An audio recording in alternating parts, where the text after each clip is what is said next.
Sabe uma coisa que me deixa, assim, de queixo caído? É a ideia de que 85% de toda a matéria do universo é feita de uma substância que a gente não vê, não toca, que não dá para detectar diretamente. É tipo, sei lá, descobrir que a sua casa é 85% feita de tijolos fantasmas. A maior parte de tudo é, na essência, invisível. É um conceito que vira a nossa intuição de cabeça para baixo, né? Porque tudo que a gente pensa que é o universo, as estrelas, as galáxias, os planetas, nós, é, na verdade, só a pontinha do iceberg. É a decoração. A estrutura principal, a fundação mesmo, está toda escondida. Exatamente. O artigo que a gente está analisando hoje usa uma metáfora que eu achei perfeita. Ele diz que essa matéria escura é o andaime invisível que sustenta o cosmos. Sem ela, as galáxias como a gente conhece ou não teriam se formado ou já teriam se desfeito, sabe? Totalmente. E é por isso que hoje a gente vai mergulhar fundo numa conquista que é, olha, espetacular do telescópio espacial James Webb. A nossa fonte é um artigo que detalha como o Webb conseguiu produzir o mapa mais detalhado já feito dessa matéria toda misteriosa. E esse é o grande desafio, né? Como é que se faz um mapa de uma coisa que, por definição, é invisível? É a pergunta de $1 milhão. Então, para a gente organizar nosso papo, acho que a gente tem que responder a 3 perguntas-chave. Primeiro, o que diabos é essa matéria escura e por que ela é tão fundamental? Certo. Segundo, a sua pergunta, como os cientistas conseguiram essa proeza de mapear o invisível? E por último, talvez o mais importante, o que esse novo mapa revela sobre a juventude do universo, sobre a arquitetura dele? Perfeito. Vamos por partes. Ok, vamos começar pelo básico, porque o paradoxo é o que torna tudo isso fascinante. A matéria escura é a substância mais abundante no universo e, ao mesmo tempo, a mais enigmática. O artigo reforça bem isso. O nome escura não é porque ela é preta, sabe?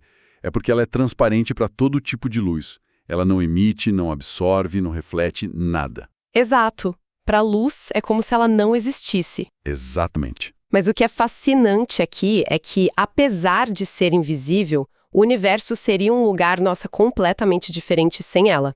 E muito mais sem graça. Sem graça, com certeza. O conceito do andaime gravitacional que você mencionou é a chave. Pensa assim, logo depois do Big Bang, o universo era uma sopa quente, quase uniforme de partículas. A matéria comum, a que forma a gente, estava sendo empurrada para todo lado pela radiação. Ela simplesmente não conseguia se juntar. Peraí, então a matéria normal não conseguia, se aglomerar para formar nada porque a pressão da luz e do calor era forte demais. É isso. Exatamente isso. Mas a matéria escura, como ela não interage com a luz, ela não sentia essa pressão.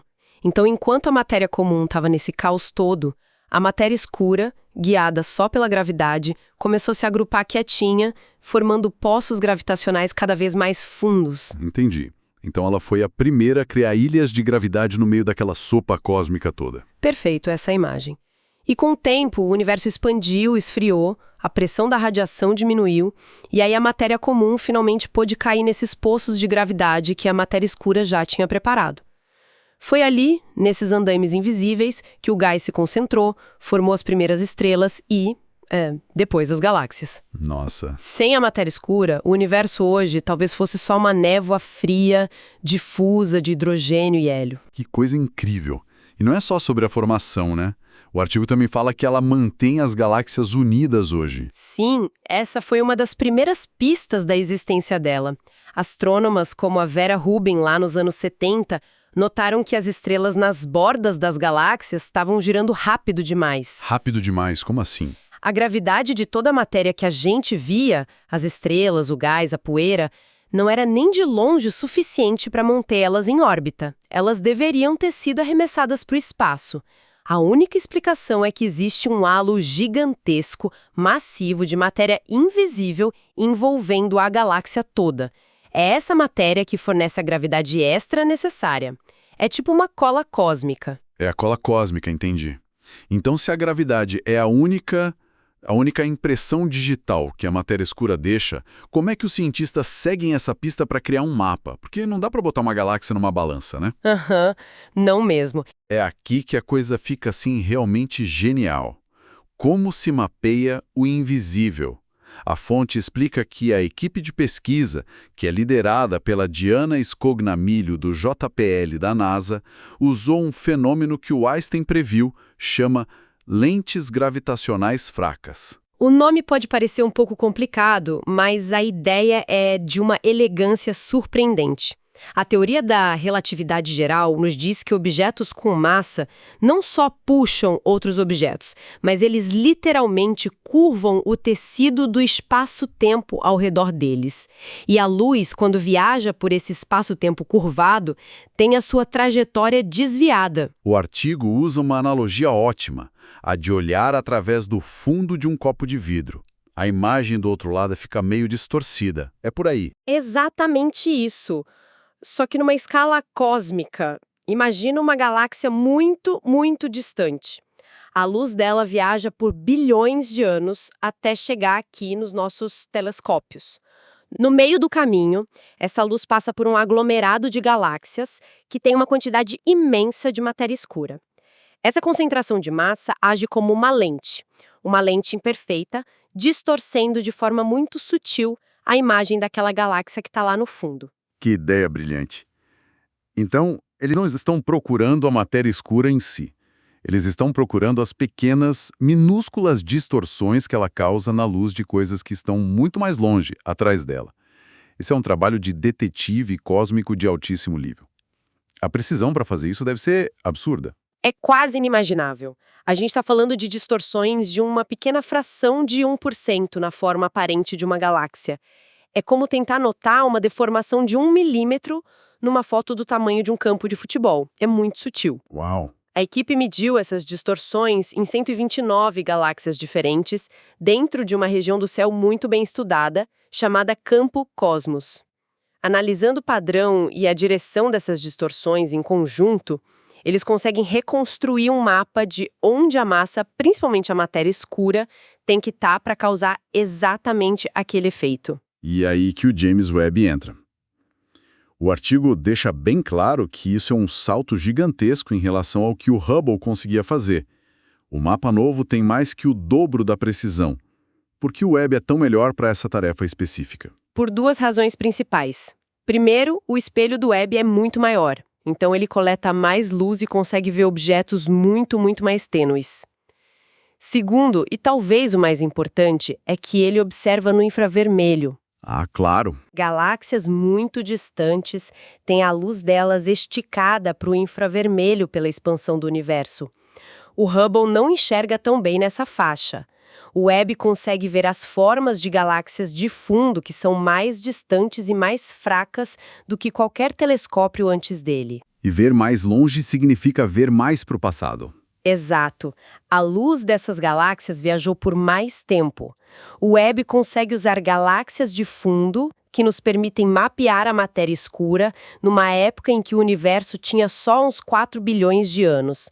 A gente não está vendo uma foto de como a matéria escura está hoje, mas sim um retrato de como ela estava estruturada lá no passado distante. Num período crucial, né? Num período super crucial da formação cósmica. Então tá, o que tudo isso significa? A gente tem esse mapa incrivelmente detalhado do universo jovem. Qual foi o grande ahá, sabe, quando a imagem ficou pronta na tela? Bom, o primeiro resultado foi uma confirmação, o que é sempre bom. O mapa mostrou claramente a localização de 15 aglomerados de galáxias massivos que já eram conhecidos naquela região. O que validou a técnica. Exatamente, validou a técnica. Mas o mais animador foi o que veio depois. Eles começaram a ver estruturas novas, mais tênues, mais jovens, que nunca tinham sido detectadas antes. E isso nos leva para uma época que o artigo chama de meio-dia cósmico. Eu adorei esse nome. O que estava acontecendo de tão especial nesse período? O meio-dia cósmico é o período entre 3 e 5 bilhões de anos depois do Big Bang. E tem esse nome porque foi o pico de atividade na história do universo. As galáxias estavam assim no auge da produção de estrelas, num ritmo frenético, muito maior do que hoje. Era a época mais barulhenta e produtiva do cosmos. E ao mapear a matéria escura nessa época, a gente está vendo o andaime exatamente quando a construção cósmica estava a todo vapor. Se a gente conecta isso ao quadro geral, Qual é a grande revelação? A revelação é que muitas dessas novas estruturas que o Webb detectou são sistemas em plena formação. O artigo menciona que são protoaglomerados. São tão jovens que ainda nem acumularam gás quente o suficiente para brilhar em raio-x, que é o jeito tradicional de encontrar aglomerados maduros. Essencialmente, a gente está vendo os berçálios das maiores estruturas do universo. É como pegar a construção de um arranha-céu na fase da fundação, antes mesmo de as paredes subirem. Uau! E o mapa revelou algo ainda mais fundamental sobre a arquitetura do universo. Algo que a fonte chama, de uma forma muito visual, de esqueleto cósmico. O que é isso? Essa é, para mim, a imagem mais poderosa de toda essa descoberta. O mapa não mostra só os grandes nós de matéria escura, que são os aglomerados. Pela primeira vez com essa clareza, ele também revela os finos e longos filamentos de matéria escura que conectam esses nós. Ah! Imagina uma teia de aranha tridimensional gigantesca se estendendo pelo espaço. Os aglomerados de galáxias se formam nos cruzamentos dos fios, né? Mas os próprios fios também são tipo estradas cósmicas que canalizam gás e galáxias menores para esses cruzamentos. A gente está, de fato, vendo o esqueleto que dá forma e sustenta o universo. Isso é só a equipe do projeto falando ou outros cientistas também ficaram impressionados com isso? O artigo faz questão de trazer uma perspectiva de fora, citando o Alberto Casas, um pesquisador que não estava envolvido no estudo, e a avaliação dele é muito forte. Primeiro, ele diz que os resultados confirmam de forma espetacular as previsões do nosso modelo cosmológico padrão, o Lambda-CDM. O que é ótimo. Sim, significa que nossas teorias sobre como o universo evoluiu parecem estar no caminho certo.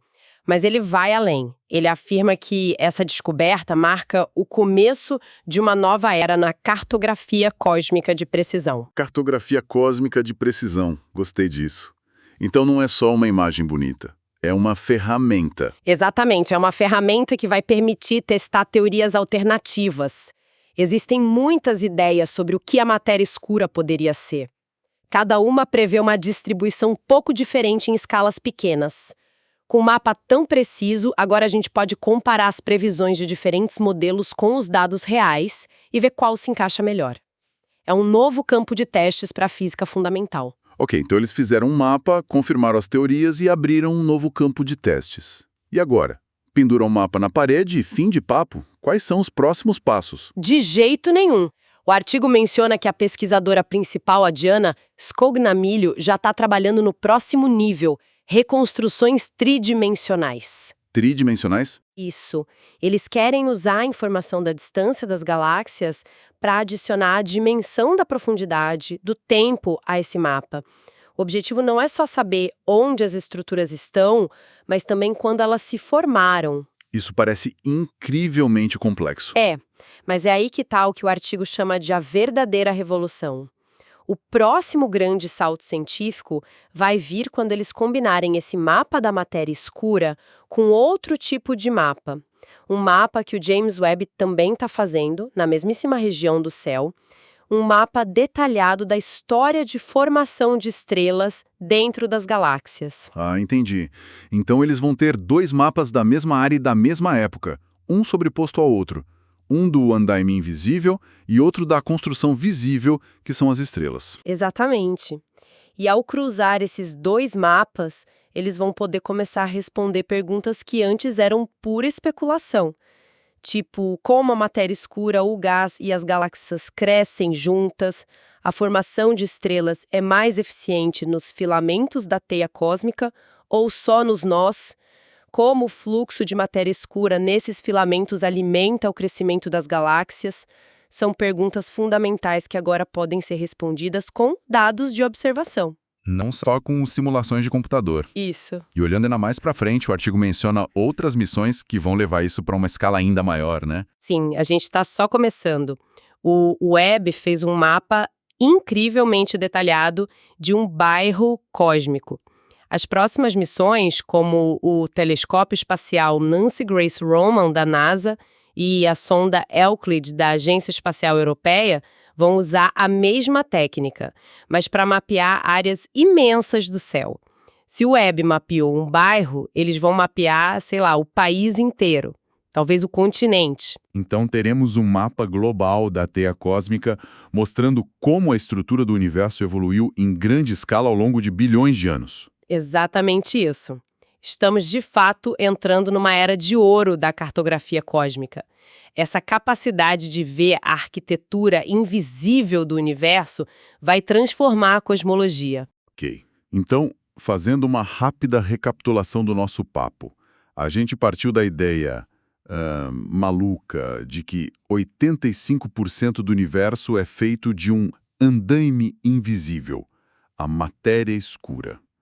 Vimos a técnica genial das lentes gravitacionais que o James Webb usou para mapear esse andaime olhando distorções minúsculas na luz de galáxias distantes.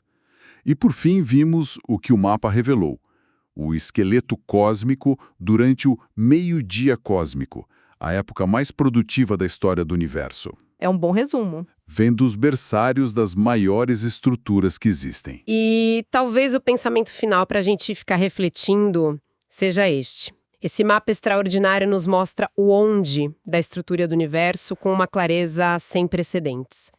Ele nos ajuda a entender o como as galáxias se formam dentro dessa teia. Mas a pergunta fundamental, a mais profunda de todas, a pergunta do o que, continua em aberto.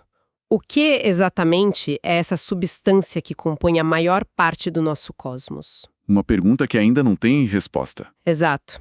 E a reflexão é que com esse esqueleto cósmico agora exposto, os cientistas não estão só olhando para o mapa do passado. Eles estão olhando para o mapa do tesouro.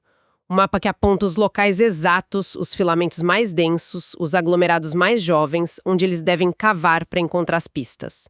As pistas que finalmente poderão revelar a identidade do componente mais misterioso e fundamental do nosso universo.